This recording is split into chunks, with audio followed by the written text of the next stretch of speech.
don't just solely rely on one at the moment. We've got to get there, 100%. This is sort of what he sort of tells me every time I have this argument with him, but we've got to get there eventually, but it's probably not going to happen straight away, right now. As you said, so it's that small coffee cup. It's the reusable coffee cup. It's getting rid of plastic bags at your supermarket. It's being more conscious of what you do with your rubbish. Yeah. It's starting there, and we probably need to kickstart it a little bit, and that's probably why I throw all the stuff on Sensory. Trying to kickstart people into being conscious of that one little thing that they're doing that they can change. Yeah, cool. What's next for you? What's on the horizon? Is it back to AFL Women's? Is it moving on in some different directions? Is there a bit of unknown? Definitely a bit of unknown. It's been 10 years in sport, so I'm sort of probably ready to have a bit of a break. The element of sort of functional neurology and the brain has been something I've been studying for 5 years and have sort of put it on the back burner with footy. So I'll definitely probably get back into that now that I've got a bit of a break. But the ultimate goal is to be able to get that sorted so I can potentially do some concussion rehab. Obviously that's still brain, still neurology. Do a lot of learning in terms of that area and pain and science, and the ultimate goal is to be able to live off grid, I suppose. That's the nice one. But unfortunately, you can't just do that without having a bit of a job behind you that allows you to get there in the first place. So, if it means studying for the next couple of years to sort of knuckle down with a couple of things and hold probably a steady job as opposed to football is at times, which is a little bit inconsistent, and especially at some of the lower levels, the pay isn't great. So that's probably the goal over the next couple, and just sort of solidify where I'm at with knowledge of the brain and knowledge of the human body and how I can help people and work towards their goal. And if you can get more people out of pain, then that's a win. Yeah, for sure. I'd love to be able to grow Sensory to something that's a little bit bigger. Again, it's coming back to which direction do we take with that. So nice. Yeah, I think there's a general theme or thread through the conversation, and it's around greater consciousness and healing and helping others and the planet. Yeah, definitely agree on that. Before we go, I just wanted to get your quick take on concussions, especially in sport. Mm-hmm. What's your thoughts on it? There's more and more people, there's guys that are actually now not playing football ongoing because of concussion issues. That Pickin from the Bulldogs won't play again probably for this year. But what's your thoughts on that? Concussion is definitely something that's going to take over the next couple of years. We still don't have enough research on it. They still don't know how to diagnose it properly. There's a lot of work done with bloods and salivas. So I think with concussion, the old view of how to rehab a concussion is on the way out. So the whole rest and recovery is not, on my view, is not where it needs to head. It needs to head down more the neurology path of the same as anything. If I tear a hamstring, I'm doing hamstring rehab. I'm trying to strengthen my hamstring. If I get a concussion, it's a head knock. It's a mild traumatic brain injury.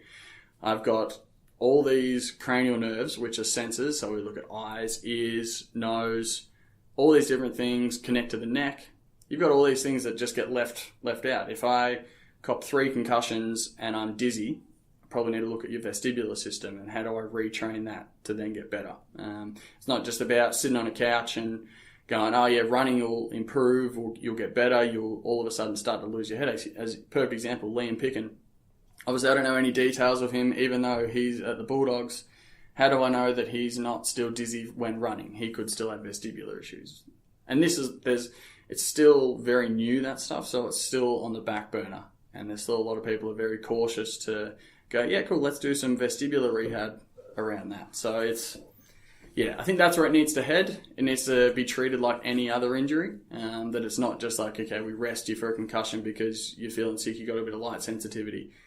Let's start to train that, because if we think that all we are is brain derived, and if my brain is a little bit messed up, like my hamstring might be messed up, or I have an area that's injured in my brain, the brain's going to rewire to work around it regardless, because the whole point of the brain is to survive. So if I rewire that sort of pattern in my brain, that therefore my right eye doesn't need to work as well because I've been hit so many times on the right, the left eye compensates, am I always going to have issues somewhere down my body? Because my head might rotate to the left, therefore I have a tight left neck, and we could be forever discussing all the different variations that happen through each thing. But concussions are super important, and they're still not understood enough to be able to change yet. Yeah, and I big picture stuff, and there's some pretty damning feedback in the NFL in terms of guys' life expectancy is quite low when you play NFL. I don't know the exact number, but I think it's around the mid-50s to early 60s on average, and then a lot of that's through head knocks. Yeah, it's definitely quite low. Again, I don't know the exact statistic, but if you look at how many head knocks they get in a game, it's pretty damning. And they lead with their head, lead with a helmet. And there's a lot of them, even though we look at the movie concussion, very hidden with all the research stats. There's a lot of them that are killing themselves due to depression.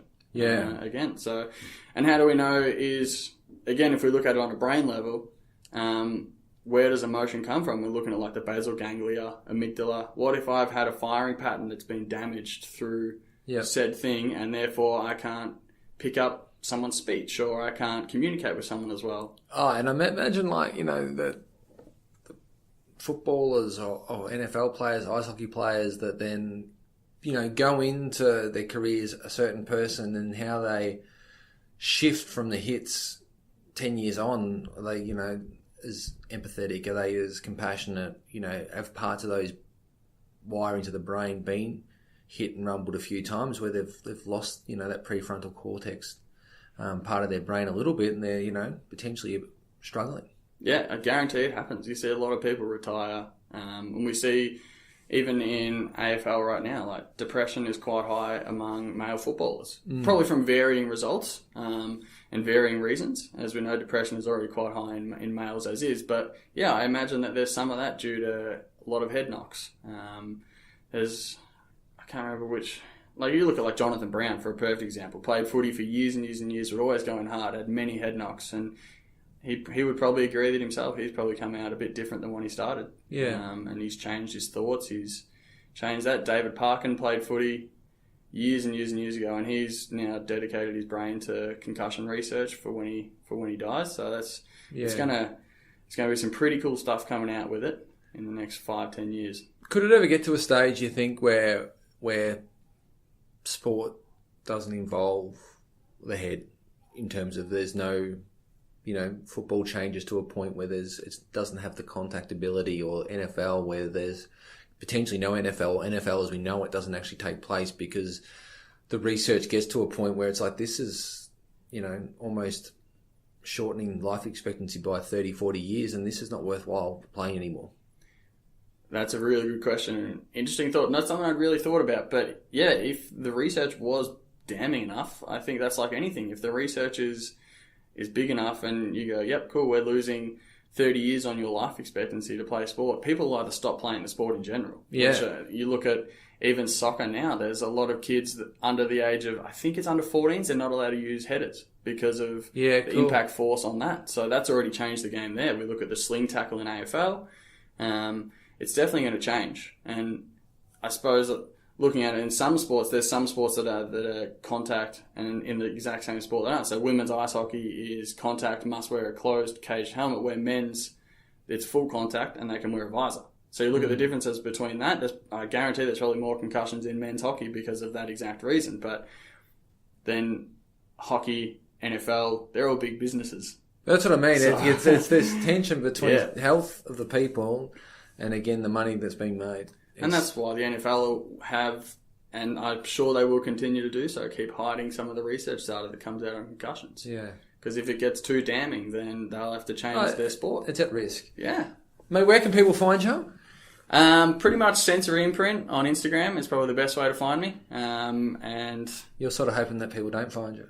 Yeah, that's probably another one. I've changed a lot of my names and everything. I don't have Facebook anymore. And try and just be anonymous as possible. But yeah, Sensory Imprint is the best place to hit me up. Cheers, mate. Thanks for the chat. No, thank you very much. Good stuff. You've been waiting around long enough. The moment is here and you better stand up.